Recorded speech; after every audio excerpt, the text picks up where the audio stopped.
नमस्कार, मैं रवीश कुमार। जय हिंद, जय भारत। दोस्तों, आज हम बात करने जा रहे हैं देश की राजनीति के दो सबसे बड़े तूफानों की, जो एक साथ उठ खड़े हुए हैं और पूरे सिस्टम को हिलाकर रख दिया है। एक तरफ बिहार के चाणक्य कहे जाने वाले नीतीश कुमार ने एक बार फिर अपना सबसे बड़े तूफानों का मास्टर स्ट्रोक खेल दिया है। रातों रात एनडीए को ठोकर मारकर फिर से इंडिया गठबंधन में वापसी कर ली। और दूसरी तरफ सुप्रीम कोर्ट ने दल बदल विरोधी कानून पर ऐसा ऐतिहासिक फैसला सुनाया है कि अब कोई विधायक या सांसद आसानी से दल नहीं बदल पाएगा। और ठीक इसी वक्त जब ऊपर दिल्ली में सत्ता का खेल चल रहा है, नीचे जमीन पर हमारे बीएलओ, हमारे बूथ लेवल ऑफिसर मौत को गले लगा रहे हैं। दोस्तों, वीडियो को एक लाइक करके चैनल को सब्सक्राइब जरूर कर लीजिए, क्योंकि ये आपके लिए तो एक सेकंड का काम है, लेकिन इससे हमारी काफी बड़ी मदद होती है। दोस्तों, आत्महत्या कर रहे हैं क्योंकि उन पर जो दबाव डाला जा रहा है वह इंसान नहीं भुगत सकता। दोस्तों, ये तीनों घटनाएं अलग अलग नहीं हैं, ये एक ही सिक्के के तीन पहलू हैं जो बताते हैं कि हमारा लोकतंत्र आज कितनी गहरी बीमारी से गुजर रहा है। आइए शुरू से समझते हैं। पहले नीतीश कुमार का यह यूटर्न। नीतीश कुमार ने 9वीं बार राजनीतिक पाला बदला है। यह कोई नया नहीं है, लेकिन इस बार टाइमिंग देखिए। सुप्रीम कोर्ट ने अभी अभी दल बदल विरोधी कानून पर सख्त से सख्त फैसला दिया है। कहा है कि स्पीकर को अब तुरंत कार्रवाई करनी होगी, 3 महीने से ज्यादा देरी नहीं चलेगी। दल बदल लोकतंत्र का दीमक है, ऐसा सुप्रीम कोर्ट ने कहा है। और ठीक उसी दिन नीतीश कुमार एनआईडीए छोड़कर चले गए। मतलब वो कानून से पहले ही कानून को चकमा दे गए। लेकिन अब सवाल यह है कि क्या नीतीश कुमार के इस कदम से केंद्र की मोदी सरकार पर खतरा है? बिल्कुल है, क्योंकि बिहार में जदयू के पास 45 विधायक हैं और लोकसभा में 12 सांसद। अगर नीतीश पूरी तरह इंडिया गठबंधन के साथ चले गए तो केंद्र में बहुमत का आंकड़ा हिल सकता है, खासकर अगर कुछ और सांसद भी उनके साथ चले गए तो। और यही वजह है कि दिल्ली में बीजेपी हाईकमान की नींद उड़ गई है। लगातार मीटिंग हो रही है। अमित शाह खुद बिहार पहुंच गए हैं, नड्डा सक्रिय हैं। लेकिन नीतीश कुमार ने जिस तरह रातों रात खेल कर दिया, उससे बीजेपी पूरी तरह बैकफुट पर आ गई है।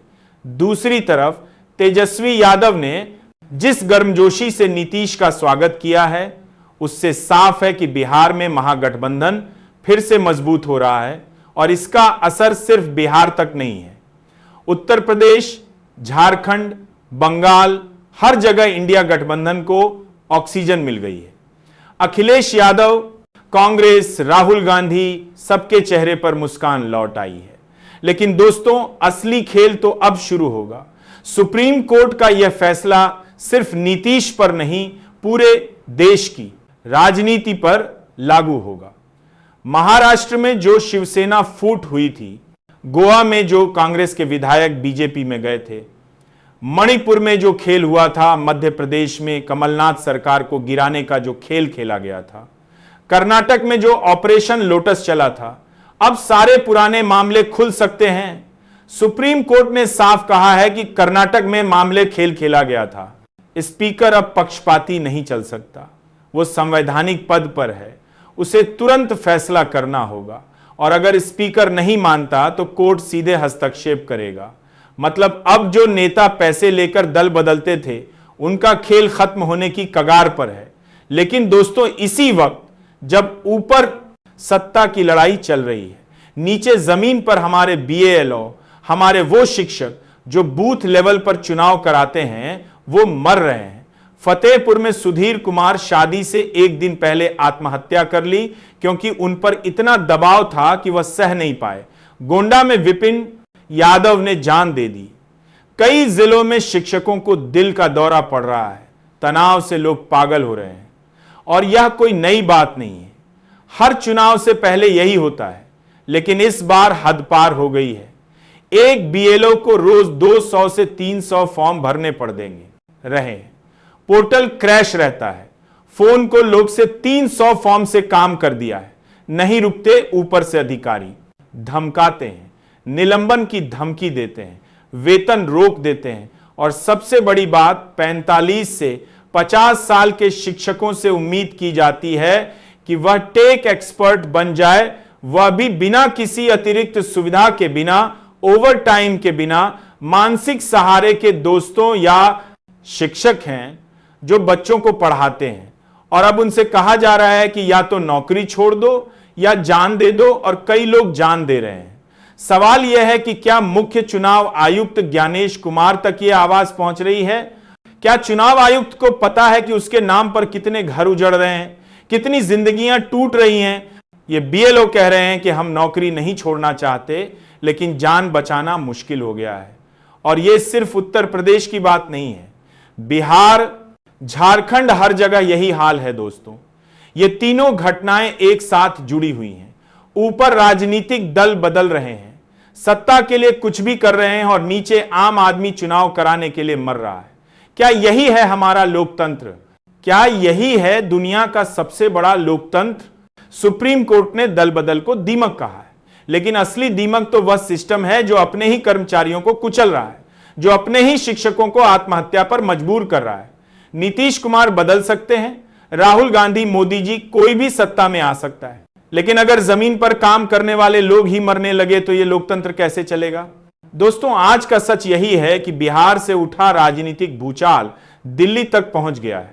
सुप्रीम कोर्ट ने राजनीति को रीसेट करने का फैसला दे दिया है, लेकिन उसी वक्त चुनाव आयोग का अमानवीय रवैया हमारे लोकतंत्र की नींव हिला रहा है। अब वक्त आ गया है कि हम सब मिलकर आवाज उठाएं। नीतीश कुमार का यूं की एक टर्न चाहे जो हो, लेकिन हमारे बीएलओ की जान बचानी जरूरी है, हमारे शिक्षकों का सम्मान बचाना जरूरी है, क्योंकि अगर वह नहीं रहेंगे तो चुनाव कौन कराएगा? छोटे यूट्यूबर, लोकल न्यूज चैनल और डिजिटल पत्रकार अब लोगों की राय बना रहे हैं। यह नया मीडिया अब पारंपरिक मीडिया को चुनौती दे रहा है, और नेता भी जानते हैं कि अब हर मोबाइल स्क्रीन पर उनकी इमेज तय होती है। उधर राजधानी पटना में अफवाह है कि कुछ बड़े नेता पार्टी बदलने की तैयारी में हैं। कई विधायक जो 2020 में किसी एक पार्टी से चुने गए थे, अब 2025 में टिकट बदलने पर विचार कर रहे हैं। कारण साफ है, जीतने वाला चेहरा बनना, चाहे झंडा किसी भी रंग का हो। और दोस्तों, राजनीति का यही चेहरा है, कोई स्थायी साथी नहीं, बस स्थायी मकसद, सत्ता। अब सबकी नजर सिर्फ एक चीज पर है, 2025 के चुनावी नतीजे। क्या बिहार फिर से पलटू राजनीति का गवाह बनेगा, या इस बार जनता सच में बदलाव की दिशा चुनेगी? सवाल बड़े हैं, लेकिन जवाब अब जनता के हाथ में है। बिहार में अब चुनावी रणभूमि सज चुकी है। हर पार्टी ने अपनी पूरी ताकत झोंक दी है। गांवों में पोस्टर, दीवारों पर नारे और चौपालों में बहस, हर जगह सिर्फ एक ही चर्चा, इस बार कौन बनेगा मुख्यमंत्री? नीतीश कुमार कहते हैं, हमने काम किया है, जनता फैसला करेगी। लेकिन जनता अब सवाल पूछ रही है, काम किसका और फायदा किसे? तेजस्वी यादव ने युवाओं पर सीधा दांव खेला है। उनका नारा है, नौकरी हमारा अधिकार है। उन्होंने वादा किया है कि अगर उनकी सरकार बनी तो पहले 100 दिनों में 10 लाख नौकरी की प्रक्रिया शुरू होगी। दूसरी ओर बीजेपी कह रही है, हमने बिहार की पार क्या आ रही है को केंद्र की योजनाओं से जोड़ा, सड़कें, बिजली और इंफ्रास्ट्रक्चर लाए। लेकिन विपक्ष कहता है, भाई सड़क तो बनी, पर उस पर चलने वाले बेरोजगार हैं। ताजा सर्वे के मुताबिक बिहार में मुकाबला इस बार त्रिकोणीय है। आरजेडी गठबंधन को मिल रहे हैं करीब 41% वोट, बीजेपी गठबंधन को 38%, और नीतीश की जेडीयू अकेले 13% के आसपास झूल रही है। इसका मतलब है कि नीतीश कुमार फिर से किंग मेकर की पोजीशन में है, क्योंकि बिहार में सरकार वही बना सकता है जिसके साथ नीतीश जाएंगे। अब आती है जनता का मूड। गांव में लोग कह रहे हैं, अब पुरानी राजनीति से थक गए हैं। युवा चाहते हैं बदलाव, महिलाएं चाहती हैं सुरक्षा, किसान चाहते हैं सही दाम, और मजदूर चाहते हैं सम्मान। सोशल मीडिया पर बिहार के युवा सबसे ज्यादा एक्टिव हैं। यूट्यूब चैनल, फेसबुक पेज और इंस्टाग्राम रील्स पर नीतीश पलटी, तेजस्वी का वादा, बीजेपी की रणनीति जैसे टाइटल्स वायरल हो रहे हैं। लोग अब न्यूज चैनल से नहीं बल्कि अपने फोन से चुनावी सच देख रहे हैं। पटना में राजनीतिक हलचल तेज है। कई सीटों पर टिकट को लेकर बगावत शुरू हो चुकी है। कुछ पुराने नेताओं ने पार्टी छोड़कर निर्दलीय रूप में ताल ठोक दी है। इससे मुकाबला और भी दिलचस्प हो गया है, क्योंकि हर सीट पर अब 3 या 4 उम्मीदवार टक्कर दे रहे हैं। विशेषज्ञों का मानना है कि इस बार का चुनाव सिर्फ जीत का नहीं बल्कि विश्वास का इम्तिहान है। जो जनता का भरोसा जीत लेगा वही बिहार का भविष्य तय करेगा, क्योंकि अब बिहार का मतदाता चुप नहीं है, वह सब कुछ देख रहा है, सोच रहा है और सही वक्त पर जवाब देने की तैयारी में है। और अंत में दोस्तों, 2025 के इस चुनावी संग्राम में जो एक चीज सबसे स्पष्ट दिख रही है, वह है राजनीति का बदलता चेहरा। अब कोई नेता सुरक्षित नहीं, कोई गठबंधन स्थायी नहीं और कोई वोट बैंक पक्का नहीं। बदल रहा है बिहार और उसी के साथ बदल रही है देश की राजनीति। दोस्तों, आज की इस खास रिपोर्ट में हम बात करने जा रहे हैं उस घटनाक्रम की जिसने पूरे देश की राजनीति को हिलाकर रख दिया है और जिस पर अब हर चौराहे, हर चाय की दुकान, हर सोशल मीडिया प्लेटफॉर्म पर सिर्फ एक ही चर्चा चल रही है कि आखिर यह हुआ क्या है और आने वाले दिनों में यह देश की राजनीति को किस दिशा में ले जाएगा। क्योंकि जब से राहुल नायडू के बयान सामने आए हैं और जब से पीएम मोदी ने उस बयान पर प्रतिक्रिया देते हुए चौंकाने वाला रुख दिखाया है, तब से लेकर अभी तक पूरा माहौल गर्म है और विपक्ष से लेकर सत्ता पक्ष तक हर कोई अपनी अपनी दलीलें पेश कर रहा है। लेकिन असली सवाल यह है कि इस घटना के पीछे की कहानी क्या है और क्यों अचानक ऐसा माहौल बना कि आम जनता भी सोच में पड़ गई कि क्या देश की राजनीति किसी बड़े मोड़ की ओर बढ़ रही है। क्योंकि दोस्तों, शुरुआत होती है उस वक्त से जब राहुल नायडू ने मंच पर खड़े होकर वह बयान दिया जिसने देश के राजनीतिक गलियारों में आग लगा दी। यह बयान सिर्फ एक वाक्य नहीं था, बल्कि पूरे सिस्टम, सरकार और चुनावी प्रक्रिया को लेकर उठाई गई एक बड़ी चिंता थी। और जैसे ही यह बयान आया, सत्ता पक्ष के बड़े नेताओं में बेचैनी फैल गई और खुद पीएम मोदी का वह रिएक्शन, जिसने हाथ में इलेक्ट्रॉनिक मशीन उठाकर एक तरह की नाराजगी और चिंता दोनों को दिखाया, वह वीडियो कुछ ही घंटों में वायरल हो गया और विपक्ष ने इस वीडियो को पकड़कर सवालों की झड़ी लगा दी। लेकिन कहानी यहां खत्म नहीं होती, क्योंकि इसके तुरंत बाद अमित शाह की ओर से भी एक बयान आया जिसमें उन्होंने कहा कि विपक्ष देश को गुमराह करने की कोशिश कर रहा है और जो आरोप लगाए जा रहे हैं वह सिर्फ चुनाव से पहले का भ्रम फैलाने वाला अभियान है। लेकिन विपक्ष के नेता चुप नहीं बैठे। उन्होंने कहा कि अगर सब कुछ ठीक है तो सवालों से भागने की क्या जरूरत है और इन सवालों का जवाब देना सत्ता पक्ष की जिम्मेदारी है, क्योंकि लोकतंत्र में जवाबदेही कोई विकल्प नहीं बल्कि अनिवार्यता है। और इसी तरह देश भर में यह बहस तेज होती गई और जनता दो हिस्सों में बंट गई। एक हिस्सा कह रहा था कि विपक्ष सिर्फ ड्रामा कर रहा है, जबकि दूसरा हिस्सा लगातार कह रहा था कि जब इतनी बड़ी बात कही गई है तो इसकी जांच जरूरी है। और सबसे दिलचस्प बात यह रही कि सोशल मीडिया पर जो वीडियो क्लिप फैलने लगी, उनमें मोदी का चौंकता हुआ चेहरा, अमित शाह का गंभीर लहजा और राहुल नायडू की आक्रामक शैली, इन तीनों ने मिलकर